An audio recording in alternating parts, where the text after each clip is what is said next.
Peux-tu te présenter en quelques mots? Oui, bonjour, Julien Antoniotti. J'ai 39 ans, je fais de la moto depuis quelques années. J'ai découvert la compétition à 27 ans, le championnat de France des rallyes routiers, ça m'a vraiment plu. Et du coup, j'ai enchaîné plusieurs années avec quelques bons résultats. Et puis plusieurs titres, 5 titres de champion de France des rallyes aujourd'hui. Et puis ensuite, il y a eu 3 participations au Tourist Trophy déjà. Et puis un Dakar en 2019. Voilà. Alors, le projet du moment, c'est le Yamaha Niken Road Challenge 2021. Peux-tu nous en dire un peu plus sur ce championnat et sur tes motivations? Ce championnat, c'est vraiment quelque chose qui me tient à cœur. Pourquoi? Parce que, comme je le disais, il y a eu 5 titres de champion de France des rallyes. Un titre de plus ou un titre de moins, finalement, ça ne va pas changer grand-chose. Par contre, aujourd'hui, ce que j'ai envie, c'est de raconter une belle histoire. Cette histoire, c'est quoi? Cette histoire, c'est de rouler dans la catégorie duo, puisque maintenant, depuis quelques années, il y a une catégorie qui s'appelle la catégorie duo. On peut emmener quelqu'un sur sa selle passager. Et là, je vais partir avec un passager un petit peu particulier, puisque ce passager, il a un handicap et il est aveugle. Ce passager, c'est François Speck. Qui est-il et comment vous connaissez-vous? La particularité de François, donc, c'est qu'il a ce handicap, il est aveugle, il a perdu la vue il y a 25 ans dans un accident, mais c'est quelqu'un qui a une vraie force, qui se bat et qui va de l'avant. Il a donc, malgré son handicap, il a monté une boîte, c'est la société EMC Suspension. Il fabrique des amortisseurs de moto et il fait des produits qui sont hyper performants puisque moi je l'ai rencontré en fait en 2014. Il m'a aidé quand je roulais en championnat de France des rallyes en 2014-2015 et j'ai gagné 2 titres de champion de France des rallyes avec ces amortisseurs. Et l'histoire en fait, elle a démarré à ce moment-là et puis c'est une belle histoire. Quel est le but du challenge pour tous les deux?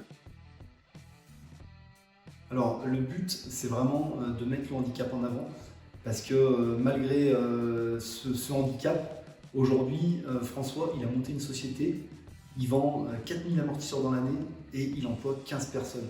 J'ai toutes mes capacités, j'ai toutes mes facultés et je serais absolument incapable de faire ce qu'il fait. Et j'ai vraiment envie de mettre le handicap en avant, parce qu'on est toujours un peu en train de se plaindre, tous autant qu'on est, de petites choses futiles qui peuvent nous arriver dans la vie. Quand on voit ces personnes-là qui vivent avec un handicap qui est très lourd à porter, et ben, ils se plaignent pas, ils vont de l'avant, ils font plein de choses.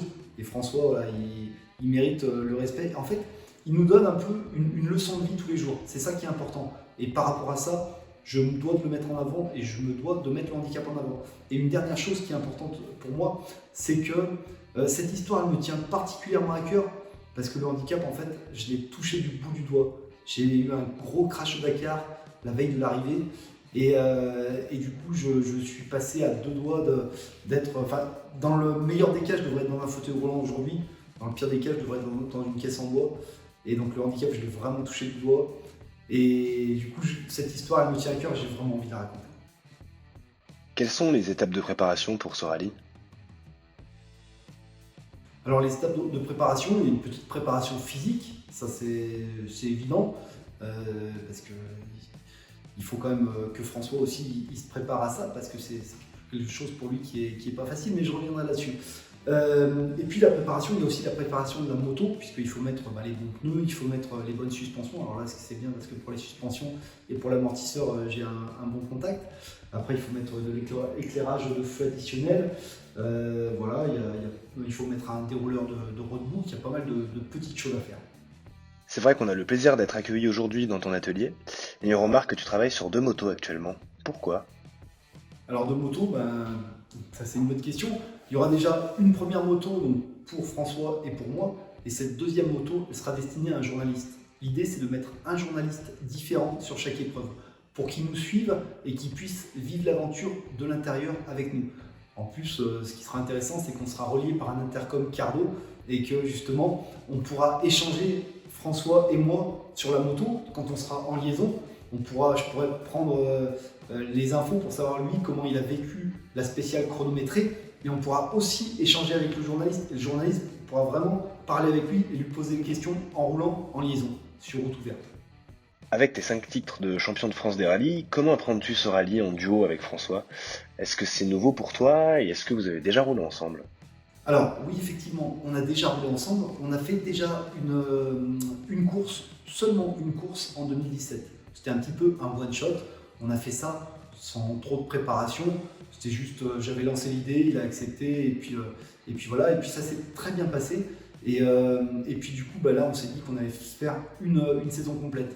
Maintenant, il y a quelque chose qui est important, c'est que lui, par rapport à son handicap, il ne peut pas anticiper en fait. Il ne peut pas anticiper ce qui va se passer. C'est-à-dire qu'il ne sait pas si je vais freiner très fort, il ne sait pas si je vais prendre un virage à droite ou un virage à gauche.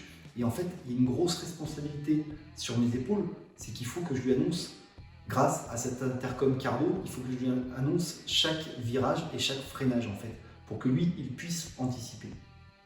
Merci beaucoup pour ton expérience en tant que pilote. Et dans ton quotidien, c'est-à-dire hors course, est-ce que tu utilises un deux roues? Le plus souvent possible parce que c'est un engin fun, un engin de plaisir, de loisir. Et quand les conditions météo le permettent, et ben oui, bien sûr. Et pour quelles raisons? Plutôt pratique, plaisir? Pas spécialement utilitaire, mais plutôt loisir, puisque ben, une moto, c'est quelque chose pour prendre du plaisir, quelque chose de fun. Donc voilà, pour aller rouler un petit peu avec les copains et se faire plaisir. T'est-il déjà arrivé d'être confronté à des imprévus, du type vol, accident ou incivilité? Vol, pas spécialement, en tout cas, j'ai pas le souvenir. Accident, oui, des accidents, j'en ai eu quelques-uns en compétition, mais il me revient à l'esprit un accident que j'ai eu la veille d'un rallye d'ailleurs, quand je partais ben, en moto, je quittais mon travail, j'ai fait à peu près 2 km, il y a une voiture qui sortait d'un parking qui m'a pas vu et j'ai pas eu le temps de l'éviter et j'ai tapé dans le capot. Et du coup, quel serait l'intérêt pour toi aujourd'hui d'utiliser un des kits Sentinelle? Alors là, pour le coup, le kit Sentinelle m'aurait bien servi parce que la base du kit Sentinelle, c'est de l'enregistrement vidéo. Et ça, c'est vrai que ça aurait été parfait parce que ça permet de voir exactement ce qui s'est passé et de pouvoir mettre ça en avant et de montrer que j'étais pas en tort sur ce coup-là. Comme tu le sais déjà, le kit Sentinelle propose aussi une prévention contre le vol. Qu'en penses-tu? La prévention contre le vol, en tout cas, c'est quelque chose qui peut vraiment me rassurer. Parce que c'est sûr qu'une moto, on y tient, c'est quelque chose voilà, auquel on fait hyper attention et c'est plutôt rassurant, c'est évident. Et puis après, il peut y avoir de la détection de chute, donc ça c'est aussi intéressant, même si personne envisage de chuter quand on part en moto, mais on ne sait jamais ce qui peut arriver, c'est toujours un plus. Pour finir, pour ce rallye routier, pourrais-tu nous dire en quoi le kit Sentinelle va vous être utile à tous les deux? Le kit Sentinelle, il va être intéressant essentiellement en liaison. Pourquoi? Parce qu'en spécial, on est en route fermée. Par contre, en liaison, on est sur route ouverte. Et là, en route ouverte, il peut vraiment se passer plein de choses parce que il y a de la circulation. Donc ça peut avoir un vrai intérêt. Après, de la détection de chute aussi, on ne sait jamais ce qui peut arriver. Des fois, on roule dans la forêt pendant 10 km, on est tout seul, ça peut être un plus. Concernant le vol, quand on est sur la moto, là, il ne devrait rien se passer normalement. Merci Julien pour le temps que tu nous as accordé. On sera bien sûr présent pour la première étape du rallye de la Sarthe le 26 et 27 juin afin de participer à cette belle aventure. Avec plaisir, à très vite.